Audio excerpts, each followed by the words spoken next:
নমস্কার, আমি দিবাকর। আপনারা দেখছেন জাগরণ বাংলা। প্রথমেই আপনাদের সকলকে জানাই নববর্ষের অনেক অনেক শুভেচ্ছা, অভিনন্দন, ভালোবাসা। নতুন বছর আপনাদের সকলের ভালো কাটুক, এটাই ঈশ্বরের কাছে প্রার্থনা করি। আজকের এই ভিডিওতে 294টি বিধানসভা কেন্দ্রের ফলাফল নিয়ে একটু আলোচনা করব। এটাকে আপনারা জাগরণ বাংলার নিজস্ব সমীক্ষা বলতে পারেন। 294টা বিধানসভা কেন্দ্রে গিয়ে সেখানকার মানুষের সঙ্গে কথা বলে, ভোটারদের সঙ্গে কথা বলে তাদের মতামত নিয়ে সমীক্ষা তৈরি করার মতো ম্যান পাওয়ার আমার ছিল না। সেই কারণেই আমি দুজনকে নিযুক্ত করেছিলাম, যারা 294টি বিধানসভা কেন্দ্রের 30 জন করে ভোটারদের সঙ্গে কথা বলে তাদের মতামত নিয়ে এই সমীক্ষা তৈরি করেছে। তাই এই সমীক্ষা যে একেবারে নির্ভুল হবে, নিখুঁত হবে, এমনটা কিন্তু আমি গ্যারান্টি দিয়ে বলতে পারবো না। তবে নির্বাচনের ফলাফল এই সমীক্ষার কাছাকাছি হতে পারে, এতটুকু আমি আপনাদেরকে বলতে পারি। প্রথমেই শুরু করছি একেবারে দার্জিলিং জেলা দিয়ে, পাহাড় থেকে শুরু করছি, আস্তে আস্তে নিচে নেমে আসবো। দার্জিলিং জেলাতে রয়েছে মোট 5টি বিধানসভা কেন্দ্র। 5টি বিধানসভা কেন্দ্রের মধ্যে থেকে বিজেপি জিততে পারে এখানে 4টি, তৃণমূল জিততে পারে 1টি, অন্যান্যরা 0। জলপাইগুড়ি জেলাতে রয়েছে 7টি বিধানসভা কেন্দ্র। 7টি বিধানসভা কেন্দ্রের মধ্যে বিজেপি জিততে পারে 5টি, তৃণমূল জিততে পারে এখানে 2টি, অন্যান্যরা এখানেও 0। আলিপুরদুয়ার জেলাতে রয়েছে মোট 5টি বিধানসভা কেন্দ্র। এই 5টি বিধানসভা কেন্দ্রের মধ্যে 4টি জিততে পারে বিজেপি, 1টি জিততে পারে তৃণমূল, অন্যান্যরা এখানেও 0। এরপরে আসি কোচবিহার জেলাতে। কোচবিহার জেলাতে রয়েছে মোট 9টি বিধানসভা কেন্দ্র। 9টি বিধানসভা কেন্দ্রের মধ্যে এখানে বিজেপি জিততে পারে 5টি, তৃণমূল কংগ্রেস জিততে পারে 3টি, এখানেও অন্যান্যরা 0। এরপরে আসি উত্তর দিনাজপুর জেলাতে। উত্তর দিনাজপুরে রয়েছে মোট 9টি বিধানসভা কেন্দ্র। 9টি বিধানসভা কেন্দ্রের মধ্যে এখানে বিজেপি জিততে পারে 4টি, তৃণমূল কংগ্রেস জিততে পারে 4টি, অন্যান্যরা 0। দক্ষিণ দিনাজপুর জেলাতে রয়েছে মোট 6টি বিধানসভা কেন্দ্র। 6টি বিধানসভা কেন্দ্রের মধ্যে বিজেপি জিততে পারে এখানে 4টি, তৃণমূল কংগ্রেস 2টি, অন্যান্যরা 0। এরপরে আসি মালদা জেলাতে। মালদা জেলাতে রয়েছে 12টি বিধানসভা কেন্দ্র। 12টি বিধানসভা কেন্দ্রের মধ্যে এখানে বিজেপি জিততে পারে 6টি, তৃণমূল কংগ্রেস জিততে পারে 5টি এবং অন্যান্যরা জিততে পারে 1টি আসন। মুর্শিদাবাদ জেলাতে আসি। মুর্শিদাবাদ জেলাতে রয়েছে 22টি বিধানসভা কেন্দ্র। 22টি বিধানসভা কেন্দ্রের মধ্যে 8টি জিততে পারে বিজেপি, 12টি জিততে পারে তৃণমূল কংগ্রেস এবং অন্যান্যরা এখানে 2টি বিধানসভা আসন জিততে পারে। এরপরে আসি নদিয়া জেলাতে। নদিয়া জেলাতে রয়েছে মোট 17টি বিধানসভা কেন্দ্র। 17টি বিধানসভা কেন্দ্রের মধ্যে 9টি জিততে পারে বিজেপি, 7টি জিততে পারে তৃণমূল কংগ্রেস, 1টি জিততে পারে অন্যান্যরা। এরপরে আসি উত্তর 24 পরগনা জেলাতে। উত্তর 24 পরগনা জেলাতে রয়েছে মোট 33টি বিধানসভা কেন্দ্র। 33টি বিধানসভা কেন্দ্রের মধ্যে বিজেপি জিততে পারে এখানে 18টা আসন, তৃণমূল কংগ্রেসের ঝুলিতে যেতে পারে 13টি আসন, অন্যান্যরা এখানে 2টি আসন জিততে পারে। এরপরে আসি দক্ষিণ 24 পরগনা জেলাতে। দক্ষিণ 24 পরগনা জেলাতে রয়েছে 31টি বিধানসভা কেন্দ্র। 31টি বিধানসভা কেন্দ্রের মধ্যে এখানে বিজেপি জিততে পারে 15টি, তৃণমূলের ঝুলিতে যেতে পারে 14টি, অন্যান্যরাও এখানে 2টো আসন জিততে পারে। এইবার আসি কলকাতাতে। কলকাতাতে রয়েছে 11টি বিধানসভা কেন্দ্র। 11টি বিধানসভা কেন্দ্রের মধ্যে 5টি বিজেপি জিততে পারে, 6টি তৃণমূল কংগ্রেস জিততে পারে, অন্যান্যরা এখানে 0 থাকবে।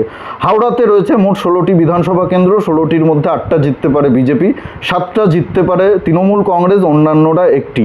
হুগলি জেলাতে রয়েছে 18টি বিধানসভা কেন্দ্র। 18টির মধ্যে 10টি জিততে পারে বিজেপি, 7টি জিততে পারে তৃণমূল কংগ্রেস, অন্যান্যরা 1টি।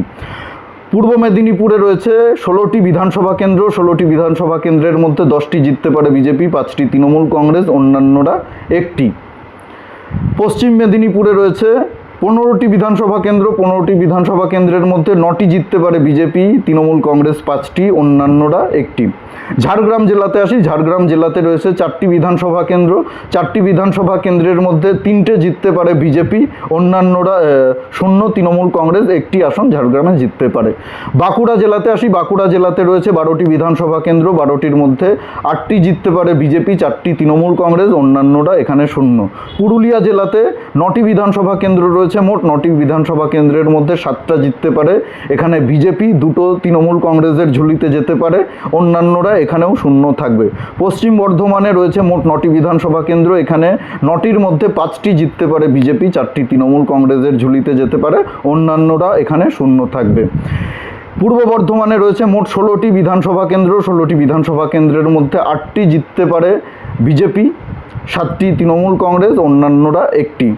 বীরভূম জেলাতে আসি। বীরভূম জেলাতে 11টা বিধানসভা কেন্দ্র রয়েছে। 11টার মধ্যে বিজেপি জিততে পারে 6টিতে, তৃণমূল জিততে পারে 5টাতে, অন্যান্যরা এখানে শূন্য থাকবে। এই হচ্ছে 294টি বিধানসভা কেন্দ্রের রিপোর্ট। 294টি বিধানসভা কেন্দ্রের মধ্যে 164টি বিধানসভা কেন্দ্রে বিজেপি জিততে পারে, 117টি বিধানসভা কেন্দ্রে তৃণমূল কংগ্রেস জিততে পারে এবং 13টিতে অন্যান্যরা জিততে পারে। এখন এই 13টার মধ্যে একটু উপন্নিচ হতেই পারে, কিছু আসন হয়তো বিজেপির ঝুলিতেও যেতে পারে, কিছু আসন হয়তো তৃণমূলের ঝুলিতেও যেতে পারে। এই সমীক্ষা দুজনকে দিয়ে আমি করিয়েছি, যারা 294টি বিধানসভা কেন্দ্রের 30 জন করে ভোটারের সঙ্গে কথা বলে তাদের মতামত নিয়ে তৈরি করেছে। তাই এই সমীক্ষা যে একেবারে আগেই বললাম নির্ভুল হবে, নিখুঁত হবে, এটা আমি বলতে পারবো না দায়িত্ব নিয়ে, কিন্তু এরকমই হতে পারে, মোটামুটি এরকম হতে পারে, আপনারা ধরে নিন। কিছুটা উপর নিচে তো অবশ্যই হবে, হতে পারে তৃণমূল কিছু আসন বেশি জিতলো বা আরও কমেও যেতে পারে, তৃণমূল 100 নিচেও নামতে পারে, বিজেপি এর থেকেও বেশি আসন জিততে পারে বা এর থেকে কয়েকটা আসন কমও জিততে পারে, কিন্তু মোটামুটি এরকমই হতে পারে 2026-এর বিধানসভা নির্বাচনের ফলাফল। এখন জাগরণ বাংলার এই সমীক্ষা কতটা নিখুঁত হলো, কতটা নির্ভুল হলো, কতটা মিলতে পারে, সেটা তো 4 তারিখে নির্বাচনের ফলাফল ঘোষণা হওয়ার পরেই জানা যাবে। তখন আমি এই নিয়ে একটা ভিডিও অবশ্যই বানাবো। কিন্তু এই সমীক্ষা থেকে এতটুকু আমরা বলতে পারি, আপনাদেরকে কিছুটা উপর নিচে তো হবেই, তবে তৃণমূলের বিসর্জন, তৃণমূলের বিদায় এবার নিশ্চিত। আপনারা মোটামুটি ধরেই নিন, যদি সঠিকভাবে নির্বাচন হয়, সুষ্ঠুভাবে নির্বাচন হয়, মানুষ যদি নিজেদের গণতান্ত্রিক অধিকার প্রয়োগ করতে পারে, ভোট দিতে পারে বুথে গিয়ে, তাহলে কিন্তু এরকমই মোটামুটি আপনারা ফলাফল দেখতে চলেছেন, যদি ভোটটা সুষ্ঠুভাবে হয়। আর নির্বাচন কমিশনের যে তৎপরতা, যেভাবে নির্বাচন কমিশন তৎপর হয়েছে এবার সুষ্ঠুভাবে ভোট করানোর জন্য, সেটা দেখে মনে হচ্ছে যে ভোটটা এইবার মোটামুটি ভালোভাবে হবে। যদি কোনো বুথে, কালকেই দেখলাম নির্বাচন কমিশন বলেছে ছাপ্পা ভোট হয় বা ক্যামেরা ঢেকে দেয়া হয়, লাইভ স্ট্রিমিং হবে, তো সেই ক্যামেরা যদি ঢেকে দেয়া হয় বা গন্ডগোল হয়, তাহলে সেই বুথে কিন্তু আবার পুনর্গণনা হবে। তো নির্বাচন কমিশন মোটামুটি এইবার খুবই তৎপর।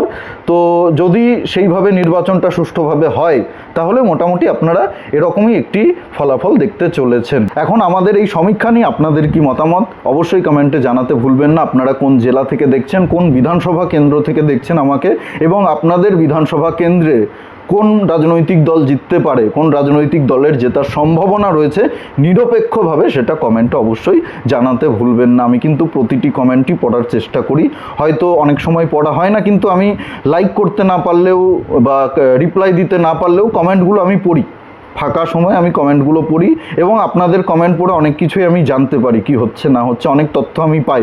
তাই অবশ্যই কমেন্ট করুন, কমেন্টে আপনাদের মতামত জানান যে আপনাদের বিধানসভা কেন্দ্রে এইবার কোন রাজনৈতিক দল জিততে চলেছে। সেই নিয়ে আমি পরবর্তীতে একটা ভিডিও তৈরি করার চেষ্টা করব, একটা প্রতিবেদন তৈরি করার চেষ্টা করব।